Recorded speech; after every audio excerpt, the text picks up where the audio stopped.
أعوذ بالله من الشيطان الرجيم. يا أيها الذين آمنوا كتب عليكم الصيام كما كتب على الذين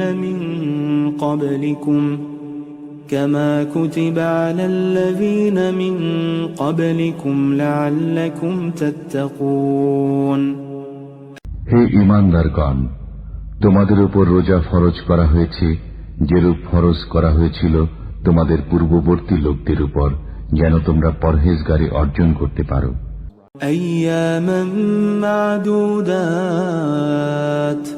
فمن كان منكم مريضا أو على سفر فعدة من أيام أخر وعلى الذين يطيقونه فدية طعام مسكين فمن تطوع خيرا فهو خير له وأن تصوموا خير لكم إن كنتم تعلمون।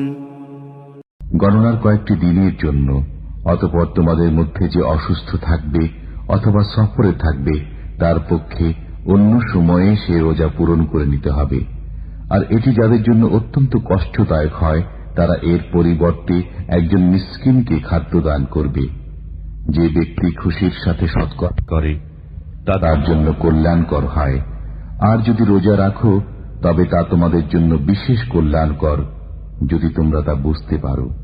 شهر رمضان الذي أنزل فيه القرآن هدى للناس وبينات من الهدى والفرقان فمن شهد منكم الشهر فليصمه ومن كان مريضا أو على سفر فعدة من أيام أخر يريد الله بكم اليسر ولا يريد بكم العسر ولتكملوا العدة ولتكبروا الله على ما هداكم ولعلكم تشكرون। রমজান মাসই হল সে মাস যাতে নাজিল করা হয়েছে কোরআন, যা মানুষের জন্য হেদায়েত এবং সত্য পথযাত্রীদের জন্য সুস্পষ্ট পথ নির্দেশ, আর ন্যায় ও অন্যায়ের মাঝে পার্থক্য বিধানকারী। কাজেই তোমাদের মধ্যে যে লোক এ মাসটি পাবে সে এ মাসে রোজা রাখবে, আর যে লোক অসুস্থ কিংবা মুসাফির অবস্থায় থাকবে সে অন্য দিনে গণনা পূরণ করবে।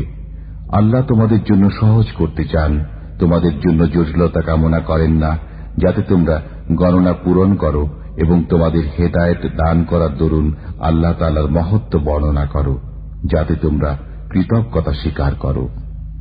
وَإِذَا سَأَلَكَ عِبَادِي عَنِّي فَإِنِّي قَرِيبٌ أُجِيبُ دَعْوَةَ الدَّاعِ إِذَا دَعَانِ فَلْيَسْتَجِيبُوا لِي وَلْيُؤْمِنُوا بِي لَعَلَّهُمْ يَرْشُدُونَ। আর আমার বান্দারা যখন তোমার কাছে জিজ্ঞেস করে আমার ব্যাপারে, বস্তুত আমি রয়েছি সন্নিকটে, যারা প্রার্থনা করে তাদের প্রার্থনা কবুল করে নেই যখন আমার কাছে প্রার্থনা করে। কাজেই আমার হুকুম মান্য করা এবং আমার প্রতি নিঃসংশয় বিশ্বাস করা তাদের একান্ত কর্তব্য, যাতে তারা সৎ পথে আসতে পারে। أحل لكم ليلة الصيام الرفث إلى نسائكم هن لباس لكم وأنتم لباس لهن علم الله أنكم كنتم تختانون أنفسكم فتاب عليكم وعفى عنكم فالآن باشروهن وابتغوا ما كتب الله لكم وكلوا واشربوا حتى يتبين لكم الخيط الأبيض من الخيط الأسود من الفجر ثم أتموا الصيام إلى الليل ولا تباشروهن وأنتم عاكفون في المساجد تلك حدود الله فلا تقربوها كذلك يبين الله آياته للناس لعلهم يتقون রোজার রাতে তোমাদের স্ত্রীদের সাথে সহবাস করা তোমাদের জন্য হালাল করা হয়েছে। তারা তোমাদের পরিচ্ছদ এবং তোমরা তাদের পরিচ্ছদ। আল্লাহ অবগত রয়েছেন যে তোমরা আত্মপ্রতারণা করেছিলে, সুতরাং তিনি তোমাদেরকে ক্ষমা করেছেন এবং তোমাদের অব্যাহতি দিয়েছেন। অতঃপর তোমরা নিজেদের স্ত্রীদের সাথে সহবাস করো এবং যা কিছু তোমাদের জন্য আল্লাহ দান করেছেন তা আহরণ করো, আর পানাহার করো যতক্ষণ না কালো রেখা থেকে ভোরের শুভ্র রেখা পরিষ্কার দেখা যায়। অতঃপর রোজা পূর্ণ করো রাত পর্যন্ত, আর যতক্ষণ তোমরা ইতিকাফ অবস্থায় মসজিদে অবস্থান করো ততক্ষণ পর্যন্ত স্ত্রীদের সাথে মিশো না। এই হল আল্লাহ কর্তৃক বেঁধে দেয়া সীমানা, অতএব এর কাছেও যেও না। এমনিভাবে বর্ণনা করেন আল্লাহ নিজের আয়াতসমূহ মানুষের জন্য, যাতে তারা বাঁচতে পারে।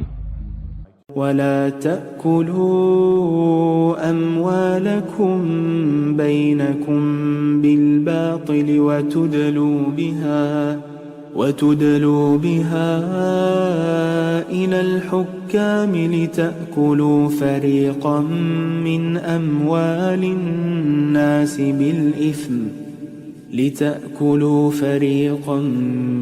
أموال الناس بالإثم وأنتم تعلمون তোমরা অন্যায়ভাবে একে অপরের সম্পদ ভোগ করো না এবং জনগণের সম্পদের কিয়দংশ জেনে শুনে পাপ পন্থায় আত্মসাৎ করার উদ্দেশ্যে শাসন কর্তৃপক্ষের হাতে তুলে দিও না।